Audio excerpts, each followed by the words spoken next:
Railway समान अध्ययन speedy book page number 11 तक समाप्त हो चुका है। इस वीडियो में पेज नंबर 12 पढ़ने वाले हैं। तो चलिए शुरू करते हैं। पेज नंबर 12 में दिया गया है राष्ट्रीय प्रतीक एवं चिन्ह, बजट तथा वैट और हिंदी भाषा ज्ञान। आइए जानते हैं इसके बारे में। पहला टॉपिक है राष्ट्रीय प्रतीक एवं चिन्ह। क्या है कि भारत का राष्ट्रीय ध्वज तिरंगा है, जिसकी लंबाई तथा चौड़ाई का अनुपात 3:2 है और तिरंगा के बीच में एक चक्र है जिसका रंग नीला है तथा जिसमें 24 तिल्लियाँ है। और राष्ट्रीय ध्वज के निर्माता है पिंगली वेंकैया थे और ध्वज का प्रारूप संविधान निर्मात्री सभा द्वारा 22 जुलाई 1947 को अपनाया गया। VVI इम्पोर्टेंट पॉइंट है, 22 जुलाई 1947 को राष्ट्रीय ध्वज को अपनाया गया और लोगों को इसे ससम्मान फहराने की अनुमति 26 जनवरी 2002 से प्रदान की गई।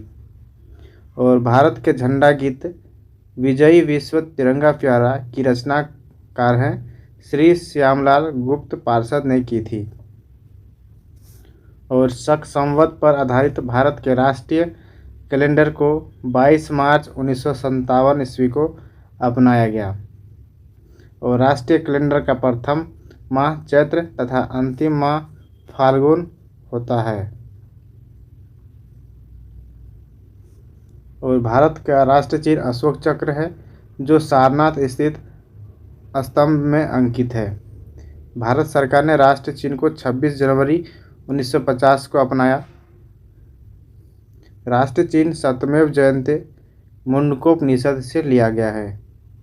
राष्ट्रीय चिन्ह के मूल स्तंभ में 4 सिंह हैं और रविन्द्रनाथ टैगोर रचित जन गण मन को संविधान सभा ने 24 जनवरी 1950 को भारत का राष्ट्रगान स्वीकार किया। ये इम्पोर्टेंट है, VVI है कि जन गण मन राष्ट्रगान को संविधान सभा ने कब स्वीकार किया।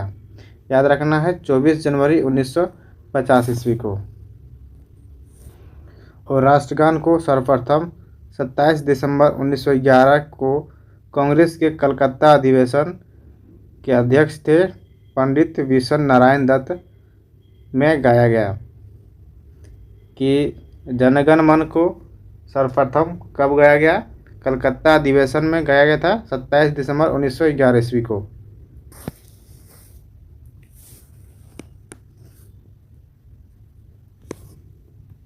राष्ट्रगान को रविन्द्रनाथ टैगोर ने सर्वप्रथम जनवरी 1912 में तत्वबोधिनी पत्रिका में भारत भाग्य विधाता शीर्षक से प्रकाशित किया तथा 1919 में मॉर्निंग सॉन्ग ऑफ इंडिया के नाम से अनुवाद किया। राष्ट्रगान गाने में 52 सेकंड लगते हैं और बांग्ला साहित्यकार बंकिम चंद्र चटर्जी रचित वंदे मातरम को संविधान सभा ने 24 जनवरी 1950 को स्वीकार किया। और राष्ट्रगीत का प्रथम प्रकाशन 1882 में बंकिम चंद्र चटर्जी के उपन्यास आनंद मठ में हुआ। राष्ट्रगीत को सर्वप्रथम 1896 ईस्वी में कांग्रेस के कलकत्ता अधिवेशन अध्यक्ष थे रहमतुल्लाह सियानी में गाया गया। ध्यान रखना है राष्ट्रगीत यानी वंदे मातरम को सर्वप्रथम 1896 ईस्वी में कांग्रेस के कलकत्ता अधिवेशन में गाया गया और उसके अध्यक्ष थे रहमतुल्लाह सियानी। और राष्ट्रगीत के प्रथम गायक थे ओंकार नाथ ठाकुर, जिसकी धुन जदुनाथ भट्टाचार्य ने बनाया। नेक्स्ट पॉइंट है राष्ट्रगीत का अंग्रेजी में अनुवाद अरविंद घोष तथा उर्दू में अनुवाद आरिफ मोहम्मद खान ने किया। और राष्ट्रगीत गाने में 65 सेकंड लगते हैं जबकि राष्ट्रगान को गाने में 52 सेकंड लगते हैं। और संसद के अधिवेशन का आरंभ जनगण मन तथा समापन वंदे मातरम से होता है। और राष्ट्रीय फूल है कमल, इसका वैज्ञानिक नाम है नेलम्बो न्यूसिफेरा। राष्ट्रीय पक्षी है मोर, वैज्ञानिक नाम है पावो क्रिस्टस। और राष्ट्रीय पशु बाघ है, वैज्ञानिक नाम है पैंथरा टाइग्रिस। और राष्ट्रीय फल आम है, वैज्ञानिक नाम है मैंगिनीफेरा इंडिका। और राष्ट्रीय वृक्ष है बरगद। वैज्ञानिक नाम है फाइकस बेंथालेंसिस। और भारत का राष्ट्रीय जलीय जीव है डॉल्फिन। अगला टॉपिक है बजट तथा वैट से। आइए जानते हैं। बजट शब्द फ्रेंच शब्द बॉगुट से बना है, जिसका अर्थ है चमड़े का थैला। सर्वप्रथम 1803 में बजट शब्द का प्रयोग फ्रांस में आय व्यय के रूप में हुआ था और बजट का आरंभ इंग्लैंड को माना जाता है। और भारत में बजट प्रणाली का संस्थापक एवं जन्मदाता जेम्स विल्सन को माना जाता है। याद रखना है, भारत में बजट प्रणाली का संस्थापक एवं जन्मदाता है जेम्स विल्सन को माना जाता है। और बजट को समवर्ती सूची में आता है। आम बजट लोकसभा में पेश की जाती है और वर्ष 2017-18 से सामान्य बजट को वित्त मंत्री फरवरी माह के प्रथम कार्य दिवस यानी पहले माह के अंतिम दिन को पेश करता है और वित्तीय वर्ष 1 अप्रैल से प्रारंभ होता है। रेल बजट को सामान्य बजट से एकवर्ष समिति की संतुष्टि पर 1924-25 में अलग किया था, जिसे वर्ष 2017 में भाजपा सरकार द्वारा पुनः केंद्रीय बजट में मिला दिया गया। और स्वतंत्र भारत का पहला बजट 26 नवंबर 1947 को R.K. शनमुगम शेट्टी ने पेश किया था। और जॉन मथाई को वर्ष 1950 में गणतंत्र भारत का पहला बजट पेश करने का गौरव प्राप्त हुआ। और भारत में सबसे ज़्यादा बार बजट पेश करने वाले व्यक्ति मोरारजी देसाई थे, जिन्होंने 10 बार बजट पेश किया था। और भारत सरकार के बजट के आंकड़ों में कुल व्यय और कुल प्राप्तियों के बीच का अंतर बजटीय घाटा कहलाता है।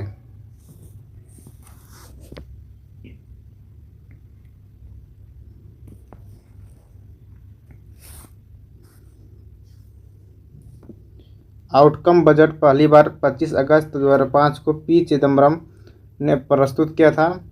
शून्य आधारित बजट का अर्थ है हर बार बिल्कुल नए सिरे से बजट तैयार करना। भैया है कि शून्य आधारित बजट क्या है कि हर बार बिल्कुल नए सिरों से बजट तैयार करना। भारत में शून्य आधारित बजट सर्वप्रथम राजीव गांधी ने 1987 में पेश किया था। और बजट पूर्व आर्थिक समीक्षा केवल लोकसभा में पेश किया जाता है, राज्यसभा में नहीं किया जाता है।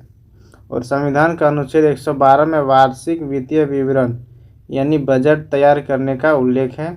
और राज्य सरकारों की बजट के संबंध की व्यवस्था अनुच्छेद 202 में दी गई है। भारत में वैट यानी अप्रत्यक्ष कर की संतुष्टि 1976 में लक्ष्मीकांत झा समिति ने दी थी। वैट का संबंध बिक्री या व्यापार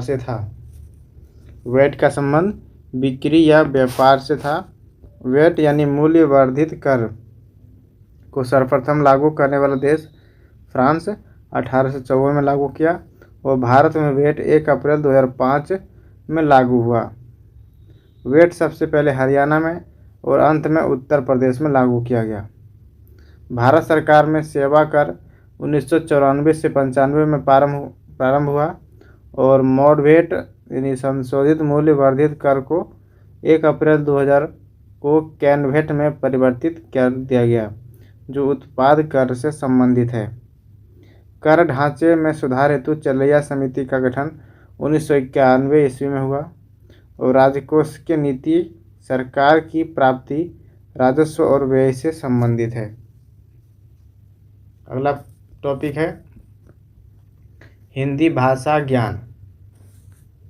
टॉपिक है हिंदी भाषा ज्ञान। जानते हैं इसके बारे में कि संविधान के भाग 17 में अनुच्छेद 343 के 1 से अनुसार संघ की राजभाषा हिंदी और लिपि देवनागरी घोषित की गई। याद रखना है, संविधान के भाग 17 में अनुच्छेद 343 के 1 के अनुसार संघ की राजभाषा हिंदी और लिपि देवनागरी घोषित की गई है। और संघ की राजभाषा के रूप में हिंदी को 14 सितंबर 1949 को मान्यता प्रदान की गई। और भारत में सर्वाधिक बोली जाने वाली भाषा हिंदी और दूसरा बांग्ला है। याद रखना है, भारत में सर्वाधिक बोले जाने वाली भाषा हिंदी है और दूसरा बांग्ला है।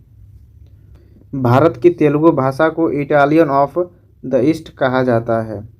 तेलुगु भाषा को इटालियन ऑफ द ईस्ट कहा जाता है और पंजाबी गुरुमुखी लिपि में लिखी जाती है। पंजाबी को गुरुमुखी लिपि में लिखी जाती है और जबकि हिंदी को देवनागरी लिपि में लिखी जाती है।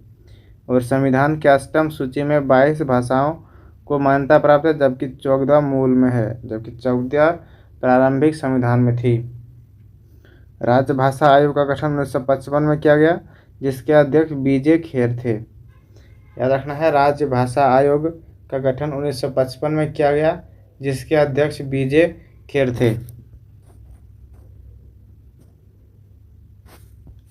हिंदी दिवस 14 सितंबर को मनाया जाता है और अंग्रेजी को अरुणाचल प्रदेश, नागालैंड एवं मेघालय में राजभाषा का दर्जा प्राप्त है। और भारत के प्रथम राष्ट्रकवि मैथिली शरण गुप्त को आधुनिक युग का तुलसी कहा जाता है। और हिंदी विषय पर प्रथम पुरस्कार पाने वाले व्यक्ति सुमित्रा नंदन पंत थे। कि हिंदी विषय पर सर्वप्रथम पुरस्कार पाने वाले व्यक्ति सुमित्रा नंदन पंत थे। और आधुनिक युग की मीरा के रूप में महादेवी वर्मा तथा भारतीय आत्मा के रूप में माखनलाल चतुर्वेदी को जाना जाता है। संस्कृत व्याकरण के जनक पाणिनि थे और संसार का सबसे बड़ा महाकाव्य महाभारत है। और महाभारत की रचना वेद व्यास ने की थी। और विश्व का आदि महाकाव्य रामायण एवं आदि कवि वाल्मीकि को माना जाता है। नेक्स्ट है,